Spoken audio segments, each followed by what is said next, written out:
This is your marketplace. What's lurking in your bottled water? Yeah, I see one right in there. 5 top brands under the microscope.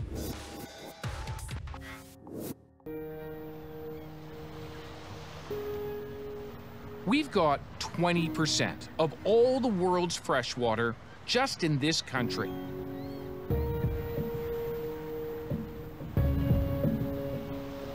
But we spend over $1 billion every year on the bottled kind.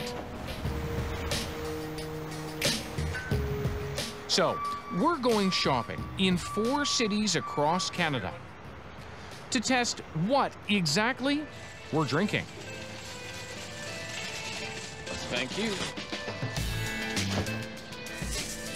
Could I ask you a quick question for CBC? It's about bottled water. It's about bottled water.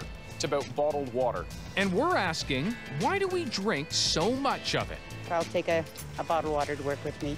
That bottled water, it's just for convenience, so when I go out or I go to church. Because I love the taste of it, and it has magnesiums. I like to drink this one because I think this one is the safe water than the tap water. You think this is safer than the tap water? Yes. I don't ever drink tap water. You don't ever drink tap water? No, I never drink. Ever. Do you think that this is cleaner than what comes out of the tap at your house? Yeah, I would think so. But how pure is it? We're gonna find out. While I'm in Toronto picking up some leading brands, colleagues are doing the same in Vancouver, Calgary, and Montreal. These are the top sellers in Canada, bottled in places like Aberfoyle, Ontario, and Hope, BC, springing from municipal water sources in Vancouver, Peel, and Montreal, and from Coca-Cola plants in Calgary and Brampton. Some of it comes from the foot of the Laurentians and remote streams in western Quebec. It's all ending up here at McGill University, at a lab that specializes in water quality protection. Natalie Tivenji and her team are going to try to figure out if bottled water is as pure as the marketing suggests. So we've brought you bottles of water from different places across the country, different brands. How long does it take to actually do all that testing? Well, it's definitely going to take us several weeks. We're going to add a dye to each bottle. We're going to filter that water, and then we're going to look at it under the microscope. We've asked them to look for any signs of plastic contamination, especially microplastics, small pieces of plastic debris in our environment, all there because of all of us. Like when we wash our clothes and they shed plastic fibers, the daily wear and tear from our tires, the breakdown of bottles and bags, trillions of tiny particles causing some very big worries.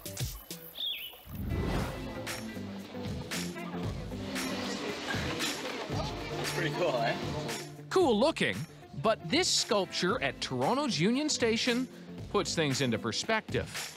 It's made up of 12,000 bottles, the same amount thrown out every 4 minutes in Ontario alone. Much of it ends up in the world's waters. In 30 years, they say, there'll be more plastics in the ocean than fish.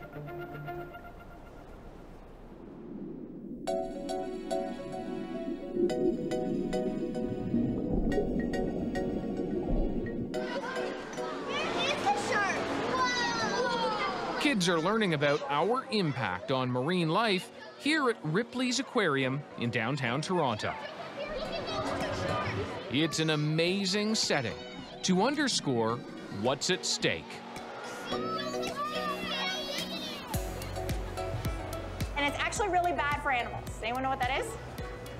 Plastic. That's right. Plastic is the most dangerous form of litter. They hear how plastic could be making its way through the food chain. Remember, who eats fish? We eat fish. Do you think the fish we eat have plastic in them? Makes you wonder, what about the water we drink?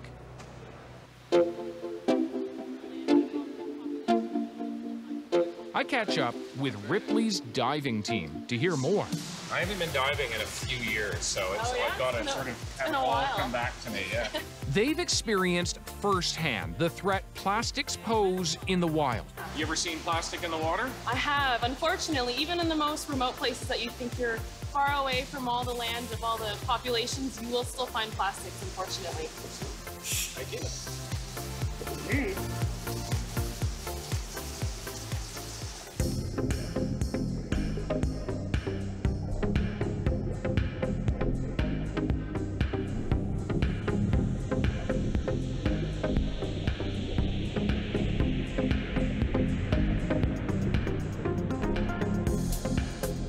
Are we really ready to trade all this for convenience? We're buying more bottled water than ever before. How do we get so supersized on plastic? So plasticized?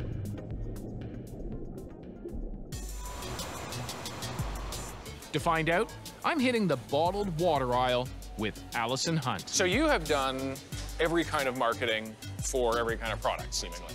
Every aisle of the store. Every aisle of the store. Yeah. She's a consumer researcher and former advertising exec who helped launch bottled water into Canada in the 80s. Now that you've done that, what do you think of it? I think if we knew then what we know now, we wouldn't have been as excited to work on the product. Now, what does that mean? Well, now that we're in a different climate, I don't think bottled water today would be launched. I can't imagine the meeting there would be like, what if we put tap water in bottles? The rise of bottled water can be traced to the late 70s and this ad campaign for Perrier. Deep below the plains of southern France, in a mist. Perrier spent millions convincing us its bottles were not only filled with purity, but sophistication and class. And therefore more quenching. Allison Hunt's team took a similar path. The campaign that was launching the bottled water brand was about purity. And once that was established, then it was to make it a badge product that you look kind of cool drinking. Really, no one was drinking bottled water. And so the second campaign was about just putting the bottle in situations with interesting looking people who just so happen to have a bottle of water with them. Big Water is still pushing the purity angle in TV commercials and on social media. And on their own labels, they pay big bucks to get those front and center in convenient places. Funny thing is, in some cases, the water we buy practically is tap. Dasani, for instance, acknowledges it uses local water supplies, while Aquafina's label says public water sources. It's then filtered to become the taste of purity. Well, their profits are sure pure because we regularly pay dollars for something that costs them pennies to produce. It's been called the marketing trick of the century. Would you agree with that? Well, in a way, yes, because it could come out of your tap and you could put it in a bottle, but you pay really high margins on it. You know, on some level, it doesn't seem rational. Who said people are rational? Yeah. Marketing serves to rationalize behaviors. To give you the sense, yeah, this is a good idea. This is what you should do. Yeah, or this is a weird sentence, but you shouldn't not do it. You shouldn't not right? do it. It's like, why not? Water's good for you. That's the paradox of bottled water, is that what's in the bottle is so good for you, and the package it comes in is so bad for the environment. We're at McGill University in Montreal, where they're testing top brands of bottled water. Yeah. Natalie Tavenci and her team have been searching for signs of microplastics. A special dye is mixed into the water, then carefully filtered. The aim is to catch any foreign particles like plastic. From there, a microscope and some CSI-type equipment try to pinpoint the particles. You should be able to see some particles by eye. Oh, yeah, I see one right in there. Yeah, and there's another one there.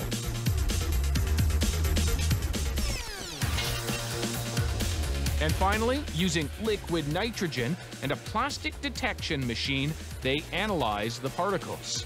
that little tip there is gonna be right on top of our particle. It's going to touch the particle? Yes. And then it can tell you what it is? Exactly. A waveform is created, which is then matched to known plastics. The verdict? The graph of this particle shows us these three peaks, which are very characteristic of polyethylene terephthalate, which is the material of the plastic bottle. PET. PET.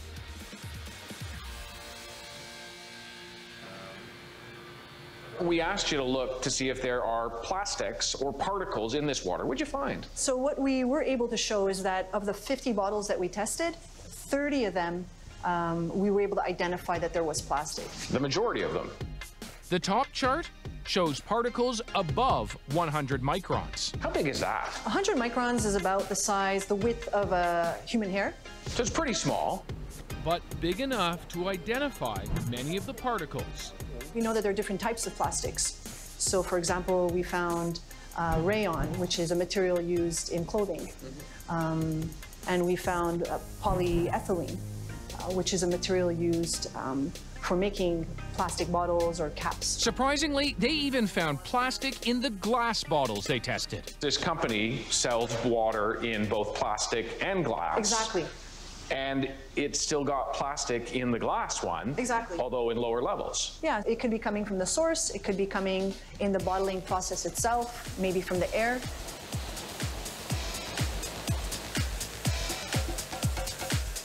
The question of how particles get into bottled water is just one of many mysteries surrounding this story. For instance, the bottom chart shows even tinier particles below 100 microns, and there are many more of them in every bottle. But why? And what are they? Yeah, these super tiny ones, I mean, 2,250 in one bottle, 1,100 in another. Do we know if any of them are plastic? So we were able to show using a very specialized technique that some of these particles are in fact plastic. We don't know how many of them, but we can indeed say now that some of these particles are plastic. It's preliminary, but tiny plastic particles are in at least one of the bottles, bigger plastics in 30 of them. As for all the other particles they found? If they're not plastics, then what could they be? Well, there could be organic matter that's present in the source water. It could be dust that potentially gets into the bottle because dust would contain different organic components. All of the 5 brands that we tested sent written statements stressing how seriously they take food safety, quality control, and filtration. Most of them acknowledge that microplastics are everywhere now and say they want to be part of the solution. Bottom line, they say, their water is safe. If microplastics are everywhere, including bottled water, it begs the question, what could that be doing to us? For answers, we're at the University of Toronto, inside a lab run by Chelsea Rockman. We humans are living in this big experiment right now. She's an ecologist who researches plastic pollution. More often than not, microplastics. Where are we seeing them? So we started out in the middle of the ocean. Now we see them in lakes, in rivers, in bays. We see them in our seafood. We see them in animals at every level of the food chain. Should we as humans be concerned? So for human health, we really don't know. The theory is that this is dependent on size. If a particle is less than 150 micron, evidence suggests that they might leave our gut and head into different organs, different parts of our body. And we are seeing particles of that size. When we have fed microplastics to animals, we have found things like liver toxicity. So the beginning of tumor promotion in the liver of a fish that's been exposed to microplastics for 2 months. But when it comes to humans, we just don't know. Rockman says much more study is needed, and soon. For me, it's something showing us that the mismanagement of our waste and our large use of materials is coming back to haunt us in our own food and on our own dinner plate. So hopefully that's enough for people to listen, to have some sort of wake-up call, to rethink the materials that we use and rethink our waste management system.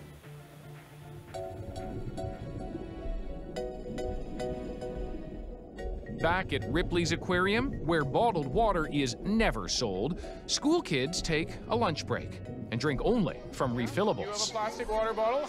Who has a reusable one? Do you have a oh yeah, you've got a reusable one there. And what's good about a reusable bottle? Just say it. You don't have to, it won't go in the land. It's the water. It's not made of oil. It's not made of oil. And you can reuse it. You can reuse it. You don't just throw it away. Wash it. What do you think we can do about all of these plastics that are in our world? Yeah, go ahead. We can remake them into reusable stuff. Yeah, we can try to recycle them. What else? Don't use so much plastic bags and start using containers. There you go. So maybe that's the key. Maybe the key is just use less plastic or try to use as little as possible, all right? We all hear that and now know we're even drinking plastic from plastic. The kids have stopped. Maybe it's time for the rest of us to take a lesson from them.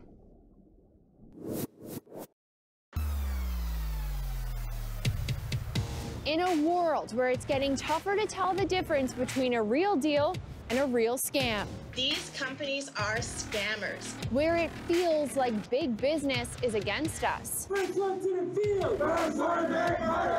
A world full of terms and conditions. The debt just keeps on piling on, and it's very dangerous. We got you. We're gonna pay them a visit, ask in person. Are you ripping people off? Don't you think you're breaking the trust of your clients? And we're digging deep. Getting you results. Some of these dealers can be real sharks. Information from that, I walked in there, boom, boom, boom, resolved. As a kid, I grew up watching CBC Marketplace. Saw your episode on fast fashion? And as an adult, I never miss an episode. I just want to thank you for the work that you do. Thanks very much, Marketplace. Thank you so much, Marketplace. You like us. But what do you think we should investigate next? The price of cell phones? More on the insurance. Insurance. The scams at the mechanics? Send us your emails, your tweets, find us on Facebook. We want to hear from you. This is my marketplace. This is my marketplace. This is my marketplace.